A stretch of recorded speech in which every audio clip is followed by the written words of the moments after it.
There is a story that lives in the dark corners of the internet. It has many names and many variations, but the core elements are always the same: a lone individual, a remote location, and a digital diary that chronicles a slow, terrifying descent into madness. It's a modern ghost story, told not around a campfire, but through the cold, blue light of a screen. The found footage of the digital age isn't a grainy videotape. It's an archived blog, a series of forum posts, a forgotten online journal. These stories feel real because on some level, they are. They tap into a primal fear of what happens to the human mind when it's left completely, utterly alone. What happens when the only voice you hear is the one inside your own head? Welcome to Vanishing Threads. Today we are not investigating a concluded case, but a pervasive internet legend, the digital diary of a descent. We will explore one of the most well-known examples of this trope, a creepypasta called Isolation, and then examine the verified scientific reality of what happens to the human psyche when it's cut off from the world. This is a story about a story, and the unsettling truth that makes it so believable. The story, titled simply Isolation, is presented as a series of journal entries.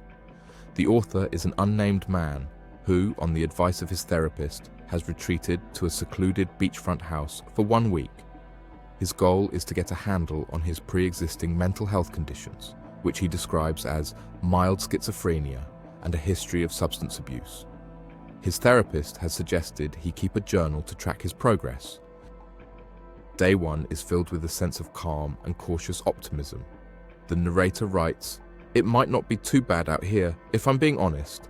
It's nice and peaceful out here, and the closest thing to civilization is a small town about 30 miles from here." He notes the creature comforts of the house, a full bar, Wi-Fi and cable, and seems ready to embrace the solitude. He ends his first entry on a hopeful note. "I think this next week is going to be pretty nice, just what the doctor ordered, quite literally so." Day 2 introduces the first crack in his calm facade. He describes a sense of being watched, a fleeting shadow at the edge of his vision. He dismisses it as a symptom of his condition, a trick of the light, but the seed of paranoia has been planted. He writes about the oppressive silence, how the constant sound of the ocean has gone from soothing to maddening. Day 4, the narrator's grip on reality is clearly slipping. He describes vivid, terrifying nightmares that feel indistinguishable from reality. He believes someone or something is trying to get into the house at night. He barricades the doors and windows, his journal entries becoming more frantic and disjointed.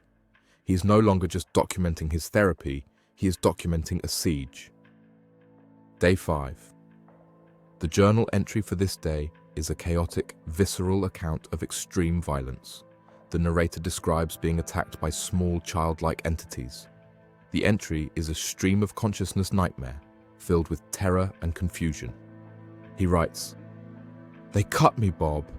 They fucking cut me deep. They are real. It's not the fucking drugs. I was fighting as hard as I could, but the straps were tight." He describes, in graphic detail, fighting back and killing his attackers before passing out from blood loss. The next entry is dated day 6. The tone shifts again, this time to one of profound disorientation. The narrator wakes up to find everything is normal. There is no blood, no bodies, no sign of a struggle. His wounds are gone. He is completely unharmed. He writes, "It felt so real. I know it was real. Wasn't it? It had to be a dream, but I know that it wasn't. Dreams don't hurt. Not really." Convinced the house itself is toxic or haunted, he decides to flee. His final entry is a promise to get help, a recognition that his experiment in isolation has gone horribly wrong. The story ends there, leaving the reader with a chilling ambiguity. Was any of it real, or was it all a product of a mind unraveling under the immense pressure of solitude? It is this question that makes the story so effective, because science tells us that the line between perception and reality is dangerously thin when we are left alone. While the journal you just heard is a work of fiction, The psychological breakdown it depicts is grounded in a frightening scientific reality. To understand why these stories feel so plausible, we need to distinguish between two key concepts: social isolation and sensory deprivation. Social isolation is the state of having minimal contact with other people. Sensory deprivation is a drastic reduction of stimuli from one or more of the senses. The narrator of our story experienced both.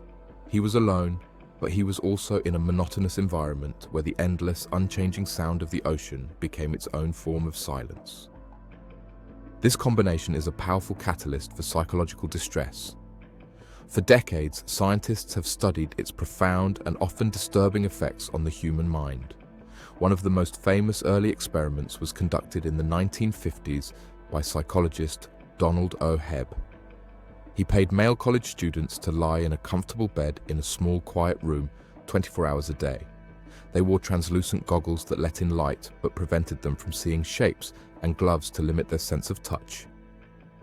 The only sound was the constant hum of an air conditioner. The goal was to see how long they could last. Most couldn't make it past a few days. The participants reported a wide range of psychological effects. Their cognitive abilities declined sharply. They became irritable, confused, and emotionally volatile. But most strikingly, they began to experience complex hallucinations. They saw lines and patterns, and then more elaborate scenes, like squirrels marching with sacks over their shoulders, or processions of eyeglasses walking down a street. They heard voices and music. Their brains, starved of external stimuli, began to create their own reality. More recent studies have confirmed these findings. In 2008, the BBC recreated Hebb's experiment, isolating 6 volunteers in soundproofed rooms in a former nuclear bunker for 48 hours. The results were similar. Participants experienced anxiety, extreme emotions, paranoia, and significant cognitive decline. One volunteer began hallucinating that a pile of oyster shells was talking to him. This is the scientific reality that gives stories like isolation their power. The narrator's experience, the paranoia, the feeling of being watched, the vivid and violent hallucinations, is a dramatized but psychologically plausible depiction of what can happen when the mind is left to its own devices. This phenomenon is sometimes called the Ganzfeld effect. Ganzfeld is German for whole field, and it describes what happens when you're exposed to an unstructured, uniform field of stimulation, like staring into a featureless white void or listening to constant white noise. Starved of external signals, your brain begins to generate its own. It fills in the blanks with internally produced images, sounds, and sensations.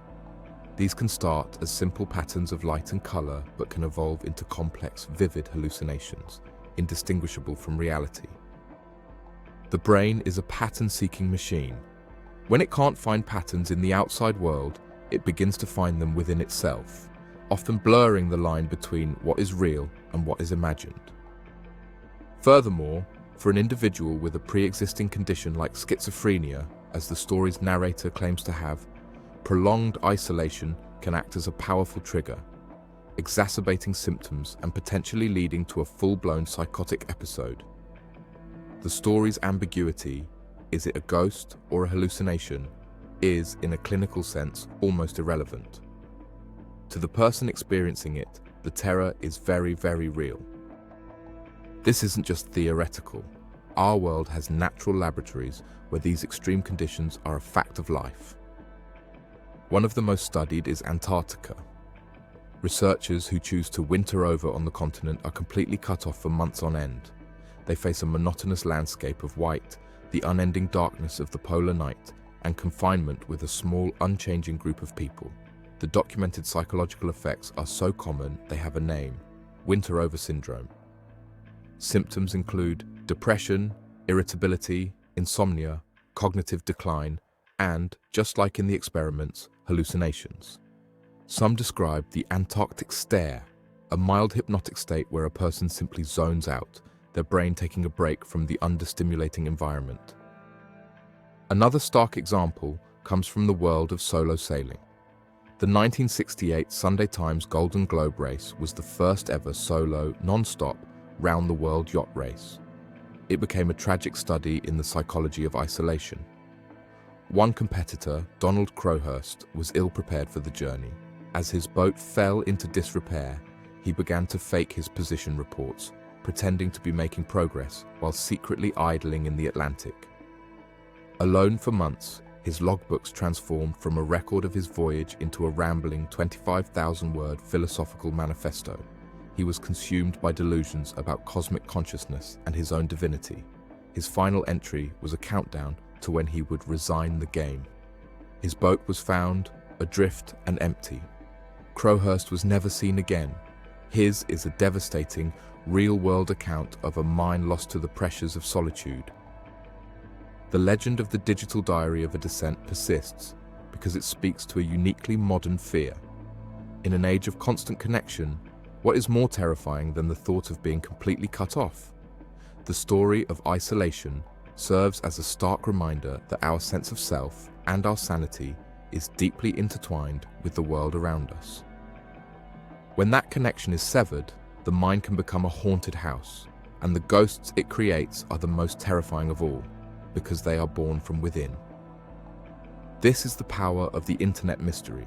It takes a kernel of truth, in this case, the verified science of psychological isolation, and wraps it in a narrative so compelling it becomes a new kind of folklore for the digital age. This is the power of the internet mystery, and the reason we find these threads so compelling.